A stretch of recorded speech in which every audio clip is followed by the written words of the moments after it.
Paris. Revenons maintenant sur cette mobilisation contre l'installation de nouvelles antennes relais. Ce matin, dans le 18e arrondissement, une dizaine d'habitants s'étaient rassemblés pour tenter d'empêcher le début d'un chantier.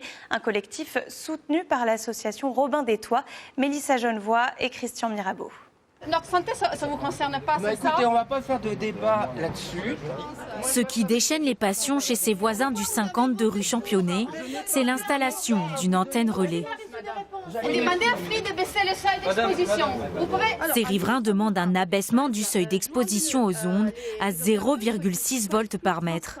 Problème, l'antenne qui doit être installée chez eux radie ses ondes à une hauteur de 5 volts par mètre. L'association Robin des Toits dénonce un risque sanitaire pour le voisinage et invite les opérateurs à prendre leurs responsabilités.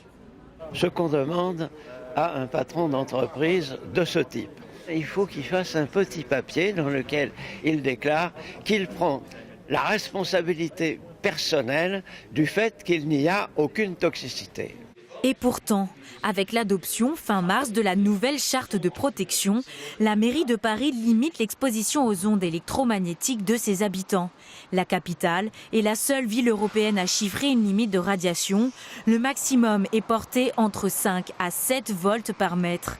Une politique rassurante, mais pas assez pour convaincre ses administrés.